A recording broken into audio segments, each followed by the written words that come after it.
Fala turma, Joe Slova com mais um vídeo envolvendo análise técnica de ações. Trago hoje alguns pontos chaves para que incorporem seus roteiros de estudo desta importante ferramenta para a atividade especulativa. Primeiro, Lognet 3 e o uso de indicadores. Bom, vários são os indicadores técnicos que podemos usar para apoiar ou robustecer nossas decisões no sentido de compra ou venda. Entretanto, costumo dizer que servem como conselheiros, não são decisivos e mesmo também não são inequívocos em seus sinais. Particularmente, minhas entradas são decididas pelo próprio comportamento do preço, é o que chamo de price action. Lembrem, o comportamento do preço e volume são os elementos primários de composição de um gráfico. Todos os indicadores técnicos são derivados, ou seja, secundários a estes. Eles reagem, via de regra, após já termos algum desenho no comportamento de preço que os façam mudar. Adicionem aí para os seus estudos que existem classes diferentes de indicadores com suas divisões por volume, por volatilidade, por momento, etc. E, portanto, suas análises e elementos importantes podem ser um pouquinho diferentes. Basicamente, partindo-se do fato do indicador ser um indicador leading ou lagging, como falam os americanos. Lagging é aquele indicador que é tardio. A grande maioria dos indicadores tem um tardio, tem um delay. E o leading é aquele líder, aquele que vai ali mais alinhado com o comportamento do preço. Um leading indicator, como é o caso do OBV, não raramente nos dá sinais antecipados de qual será o provável caminho gráfico do ativo. Neste caso da Lognet 3, vemos o OBV simulando o canal descendente de correção dos preços, porém antecipadamente supera o canal e indica aí início de acumulação de pressão compradora. Nos deixa então aguardar uma superação de pontos gráficos que nos dê alguma entrada no ativo. E hoje houve a superação da linha de tendência de baixa, a LTB, que determinava o topo do canal e, portanto, marcava a faixa de resistência. Houve aí algum incremento de volume, porém ainda não é algo expressivo, né? Um rompimento sem volume não é interessante. Então aguardemos aí a entrada de volume para uma real ignição de uma nova pernada, ou mesmo um movimento de pullback pós-rompimento, enfim. Bom, segundo caso, BPAN e figuras gráficas. Figuras gráficas é outro tópico importantíssimo a se dominar. Há traders, inclusive famosos, que têm lá suas 4, 5 ou 7 figuras de maior confiabilidade a trabalhar. Um trader que gosto muito, por exemplo, chamado William O'Neill, trabalha basicamente com 4 configurações gráficas.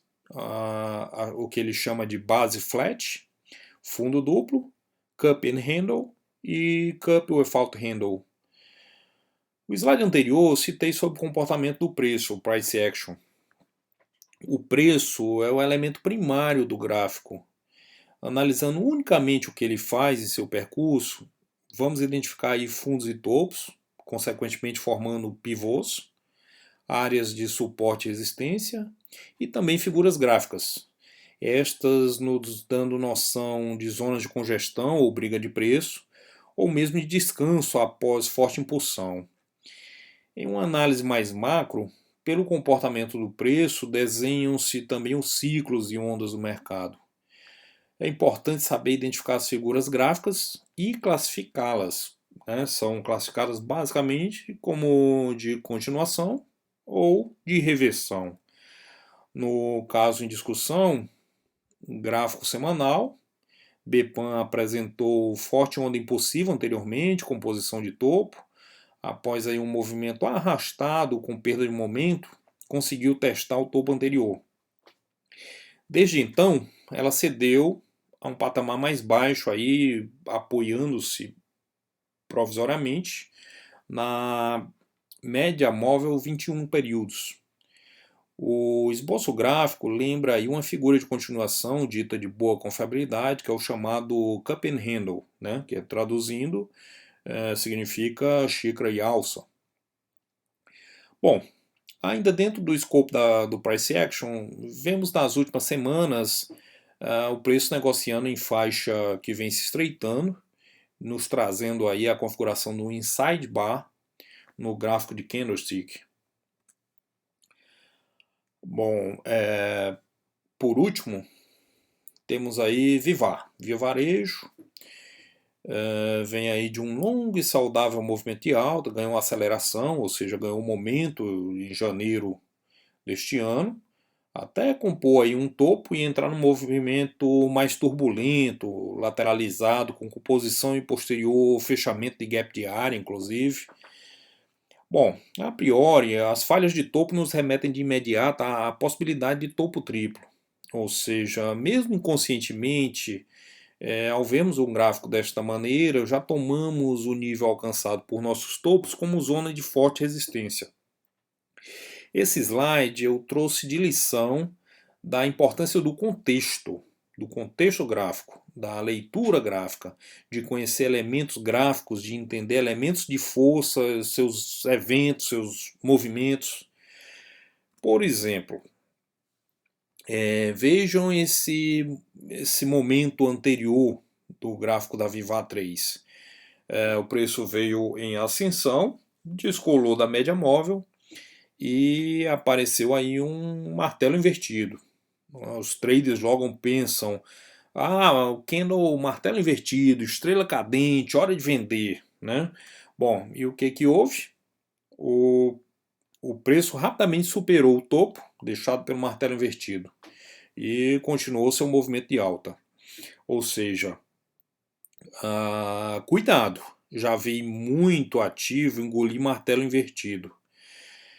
Já acompanhamos há não muito tempo o GPA3. Coloquei aí nos meus stories no Instagram em situação muito semelhante a este caminho aí para um topo triplo que a Vivar esboçava. Nós já vimos mesmo aqui ombro, cabeça, ombro desconfigurar. E até mesmo por essas razões, alguns passam a desdenhar aí da análise gráfica porque suas expectativas não viraram realidade, né? O fundamental, contexto, comportamento de preço, identificação de pontos gráficos que nos favoreçam com a entrada de pressão vendedora ou compradora. Né?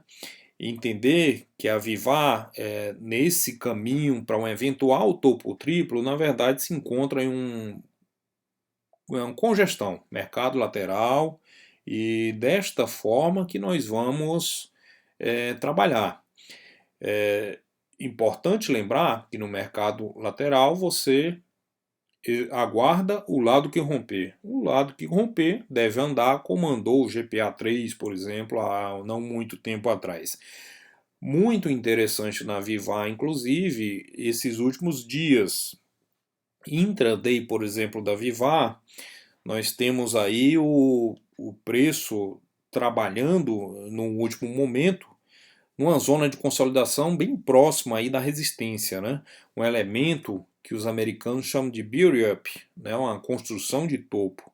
Houve aí neste último retângulo que nós temos uma clara rejeição do preço abaixo. Você nota que o preço num determinado dia abriu abaixo desse caixote que nós temos, abriu em cima ali da MM21, logo rumou para dentro deste patamar em que se encontra. Houve ainda uma agressão desse suporte aí no meio deste caixote e logo o preço foi novamente empurrado para dentro desse caixote. Ou seja, nós temos rejeição de preço no suporte e nós temos uma construção de topo chamado build-up. O preço tenta agredir o suporte e logo volta para dentro da nossa faixa de consolidação. No frigir dos ovos, esperem sempre as figuras gráficas ativarem. Esperem as lateralizações se resolverem. Tenham pontos claros, saibam o que fazer. O preço tem que agir. Você vai reagir. Não se precipite. Bom, amigos, esta é a conversa de hoje. Estamos abertos aí à discussão com fins didáticos. sempre tomando cuidado aí a me ater a essa difusão e popularização da análise técnica, né? Não caindo na história de dar o conhecido call, né, de um preço ou outro, que é um motivo desejado por alguns aí para nos encher a paciência, como ocorre com o Palex, com o RM Trader e até mesmo comigo em 2 episódios mais recentes. Bom, um abração a todos e sigamos aí neste caminho de luz e conhecimento.